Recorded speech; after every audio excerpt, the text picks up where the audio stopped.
Hello. Hello बच्चों, this is Surjit Thakur, your lecturer in physics. तो बच्चों, आज का हमारा टॉपिक रहेगा मूविंग कॉयल गैल्वेनोमीटर। तो पिछले लास्ट वीडियो में हमने देखा था कि जब भी हमारे पास कोई कॉयल थी और उस कॉयल को अगर हम किसी मैग्नेटिक फील्ड के अंदर बी के अंदर रखेंगे तो उस कॉयल में एक टॉर्क पैदा हो रहा था, उसमें एक घुमाव जैसे पैदा हो रहा था। ठीक है। तो उसी बेस के ऊपर ये आज का हमारा टॉपिक है, moving coil galvanometer.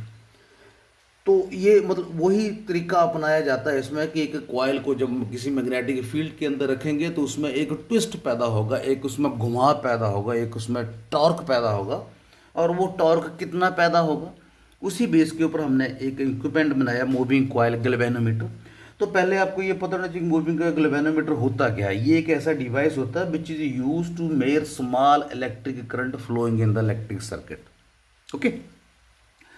Moving coil galvanometer जो होता है ये किसी सर्किट में जो करंट फ्लो करता है उस करंट को मापने के काम आता है। कितना करंट फ्लो कर रहा है, galvanometer small current measurement in the electrical circuit be use galvanometer. Okay, moving coil galvanometer.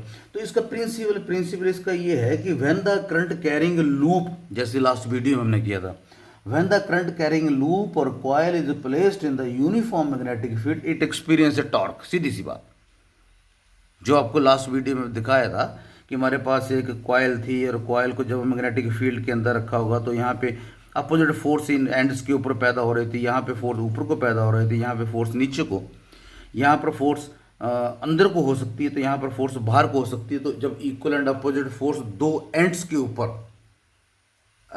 लगती है तो उसमें एक घुमाव जैसे पैदा होता है, टॉर्क पैदा होता है। तो उसी प्रिंसिपल के ऊपर ये गैल्वेनोमीटर जो है वो काम करता है। Okay. So when the current carrying loop or coil is placed in the uniform magnetic field, it experiences torque, right? तो कॉयल जो होता है ये हमारे पास गैल्वेनोमीटर इस टाइप का जो होता है वो दो टाइप का होता है। एक होता है suspended type moving coil galvanometer, एक है सस्पेंडेड टाइप। ठीक है। और दूसरा हमारे पास होता है पिवटेड टाइप। ठीक है। और जो हम अक्सर यूज़ करते हैं ये सस्पेंडेड टाइप गैल्वेनोमीटर और ये पिवटेड टाइप गैल्वेनोमीटर। और जो हम अक्सर यूज़ करते हैं जो हमारी लेबोरेटरीज वगैरह में होता है वो होता है पिवटेड टाइप गैल्वेनोमीटर। तो पिवटेड टाइप गैल्वेनोमीटर को ही आज हम इस वीडियो में करेंगे। तो बच्चों इसमें क्या होता है, थोड़ी इसकी कंस्ट्रक्शन देख लो कि इसमें मैग्नेटिक फील्ड पैदा करने के लिए दो यहाँ पे मैंने पोल्स रख दिए। ओके। ठीक है। ये आप ले लो नॉर्थ पोल और ये दूसरा पोल आप ले लो यहाँ पे साउथ पोल। ठीक है। और आपको पता है कि मैग्नेटिक फील्ड की जो डायरेक्शन होती है that is always from north to south. North to south का मतलब towards here at this end to that end. Okay, right. बाद में इसको ड्रा करते हैं, मतलब मैग्नेटिक फील्ड बी की जो डायरेक्शन है वो ये ले लीजिए आप। क्लियर बात, for north end to south end. ठीक है। इसके बीच में हमने एक सॉफ्ट आयरन का जो होता है वो सिलेंड्रिकल जो होता है वो पीस रखा होता है, सॉफ्ट आयरन का, सॉफ्ट आयरन कोर होता है। ठीक है। और इस कोर के ऊपर, ये कोर जो होता है यहाँ पे ये ले लीजिए, इस कोर के ऊपर हमने एक कॉयल जो होती है वो बॉन्ड की होती है, राइट। तो कॉयल बॉन्डिंग आप ये ले लीजिए। इसके ऊपर हमने जो है सिलेंड्रिकल ये आयरन कोर है और इस कोर के ऊपर हमने ये कॉयल जो है वो बॉन्ड कर रखी है, राइट। क्लियर होगी बात। ठीक है। और ये आप ये लीजिए कोर, और इस कोर के ऊपर ये कॉयल जो है वो हमने बॉन्ड कर रखी है ये, राइट। और इस कोर आयरन के साथ ये तो एक हमने एक पॉइंटर जैसे लगाया होता है, पॉइंटर यहाँ पे लगाइए, पॉइंटर ये। ठीक है। और पॉइंटर जो है वो यहाँ पे एक स्केल ले लीजिए, एक स्केल जैसी पिवटेड होती है यहाँ पे जितना पॉइंटर, जितना इसमें करंट फ्लो करेगा उतना उसमें घुमाव पैदा होगा, जितना ये घुमाव होगा तो घूमेगा आयरन का पीस, ये घूमेगा। जब आयरन का पीस घूमेगा तो पॉइंटर भी साथ साथ घूमेगा, और पॉइंटर जो होता है वो एक स्केल के ऊपर कैलिब्रेटेड होता है। तो वहाँ जहाँ पर पॉइंटर स्टैंड करता है वहाँ पे वो उसकी रीडिंग ले लेते हो तो उसमें उतना करंट फ्लो कर रहा होता है। ठीक है, राइट। और ये पूरे का पूरा सिस्टम जो है वो पिवटेड होता है, एक छोटे से पॉइंट के ऊपर ऐसे रख लीजिए, जैसे ये पॉइंट पतला सा पॉइंट है, इसके ऊपर वो सिलेंड्रिकल आयरन को रखा हो, इसके ऊपर हमने कॉइल जो है वो बॉन्ड कर रखी है, राइट। और इसमें मैग्नेटिक फील्ड जो है वो ऐसे यहाँ पे बना देते, तो मैग्नेटिक फील्ड जो है वो this end to that end, right. और यहाँ पे मैग्नेटिक फील्ड जो है वो थोड़ा सा ये भी देख लो कि मैंने ये जो नॉर्थ एंड और साउथ एंड जो बनाया हो ये गोल टाइप के बनाए हो, ये रेडियल मैग्नेटिक फील्ड पैदा कर रहा है। ठीक है। रेडियल मैग्नेटिक फील्ड पैदा करा। तो बच्चों लास्ट वीडियो में हमने ये देखा था कि जब हमारे पास ये कॉइल थी तो टॉर्क पैदा हो रहा था, टॉर्क समथिंग साइन थीटा भी बनता था, राइट। और थीटा जो है वो किस किस के बीच में एंगल था, that is normal to the coil and the magnetic field, okay, right. और जब हम यहाँ की बात करेंगे नॉर्मल टू द कॉइल जो होगा वो इसके नॉर्मल परपेंडिकुलर यहाँ के लेगा। जब ऐसे मैग्नेटिक फील्ड होगा तो जब कॉइल जो होगी हो सकता है इस पोजीशन के ऊपर होगा तो मैग्नेटिक फील्ड हम के डायरेक्शन हम ये ले लेंगे। जब कॉइल इस पोजीशन के ऊपर होगा तो मैग्नेटिक फील्ड ऐसे ले लेंगे। जब कॉइल घूम के इस पोजीशन के ऊपर होगा तो ये मैग्नेटिक फील्ड ले लेंगे। मतलब हर एक पॉइंट के ऊपर we will get all theta जो है ऑलवेज इक्वल टू 90 डिग्री, ठीक है, तभी मैक्सिमम टॉर्क मिलता ना। अब बच्चों जैसे बी मैग्नेटिक फील्ड है यहाँ पे, और सपोज ये यहाँ पे लिख देता हूँ मैं, बी मैग्नेटिक फील्ड है, आई इसमें करंट फ्लो कर रहा है, ओके। और मान लीजिए कॉइल की जो लेंथ है वो एल के बराबर है, ओके। कॉइल की जो लेंथ है वो एल के बराबर है। बी जो है वो that is the breadth of the coil ले लीजिए आप, ठीक है। तो अगर मैं एल क्रॉस बी करूँ that is equal to A which will be the area of the coil, ठीक है, which will be the area of the coil, ठीक है। और एन जो है लीजिए नंबर ऑफ टर्न ले लीजिए। तो आपको याद होगा कि उसमें टॉर्क जो पैदा होगा that is equal to N I A B sine theta, right. इतना उसमें टॉर्क पैदा होगा। N number of turns in the coil, I इसमें करंट फ्लो कर रहा है, A area of the coil है, बी मैग्नेटिक फील्ड है, और साइन थीटा में थीटा जो है वो theta is the angle between the normal to the coil and the magnetic field. और जैसे कि मैंने आपको बताया कि ये मैग्नेटिक फील्ड जो है वो यहाँ से भी गुजर रहा है, ये यहाँ से भी जा रहा, यहाँ से भी जा रहा, यहाँ से भी जा रहा, यहाँ से भी जा रहा, और ऐसे ऐसे करके जो यहाँ से जा रहा तो यहाँ तक जाएगा ये, राइट। तो यहाँ पे ये कॉइल है, कॉइल का जो परपेंडिकुलर होगा, कॉइल जब घूमेगी तो परपेंडिकुलर ऐसे रहेगा। तो रेडियल हम इसलिए यूज़ कर रहे हैं, एक बार फिर दोबारा उस बात को मैं रिपीट करूँ, रेडियल हम इसलिए यूज़ कर रहे हैं कि at any position of the coil we will always get theta equal to 90 degree. तो इसका मतलब ये हो गया in this case torque is equal to N I A B, इतना टॉर्क इसके ऊपर लगा रहेगा, ये always remember maximum torque. This torque is known as अब जब ये टॉर्क लगेगा तो ये कॉइल घूमेगी, राइट। जब ये कॉइल घूमेगी तो इस टॉर्क को हम बोलेंगे डिफ्लेक्टिंग टॉर्क, ठीक है। इस टॉर्क को बोलेंगे this torque is known as the deflecting torque.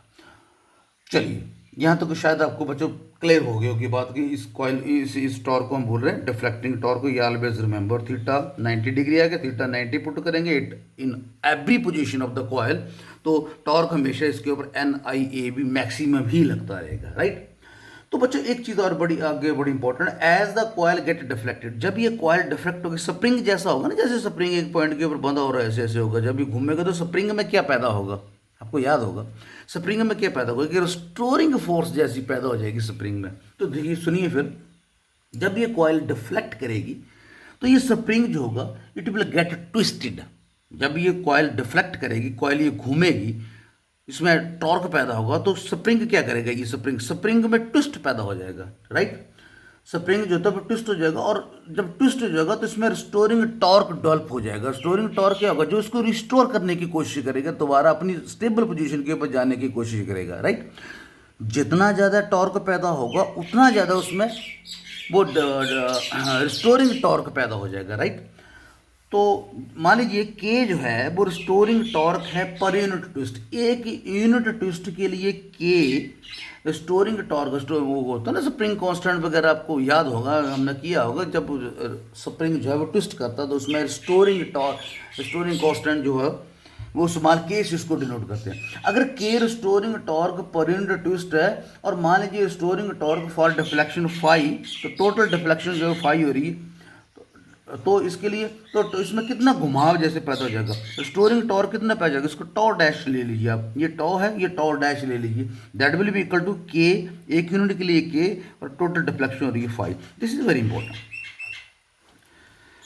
जैसे ही बच्चों इसमें स्टोरिंग टॉर्क पैदा होगा तो स्प्रिंग घूमेगा, स्प्रिंग घूमेगा, और स्प्रिंग जो है वो क्या करेगा, अपनी ओरिजिनल पोजीशन आने की कोशिश करेगा। तो ओरिजिनल पोजीशन के लिए उसमें रिस्टोरिंग फोर्स पैदा हो जाएगी।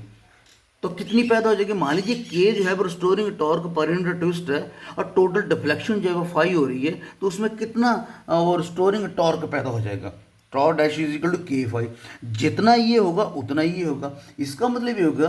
और coil will stop rotate, coil rotate करना स्टॉप कर देगी, कब, एंड कम टू रेस्ट, कब, जब डिफ्लेक्टिंग टॉर्क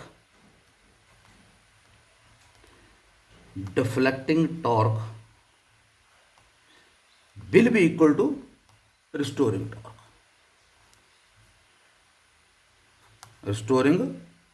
torque,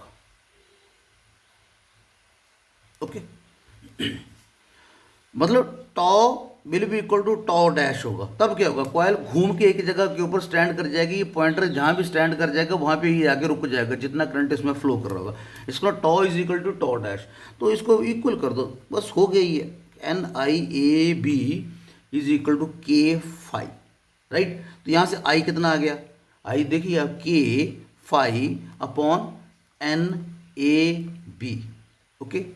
अब ये क्या, इसको हम क्या लिख सकते हैं, ये देखिए आप के अपॉन एन, के कांस्टेंट है, एन क्या है, नंबर ऑफ कॉइल कांस्टेंट है, ए क्या है, area of the coil is constant है, बी मैग्नेटिक फील्ड कांस्टेंट है, डिफ्लेक्शन कुछ भी हो सकती है, दैट डिपेंड अपॉन करंट। तो इसको मैं ऐसे लिख सकता हूँ, I is equal to something constant into phi, और मैं इसको ऐसे लिखता हूँ, I is equal to G phi, okay.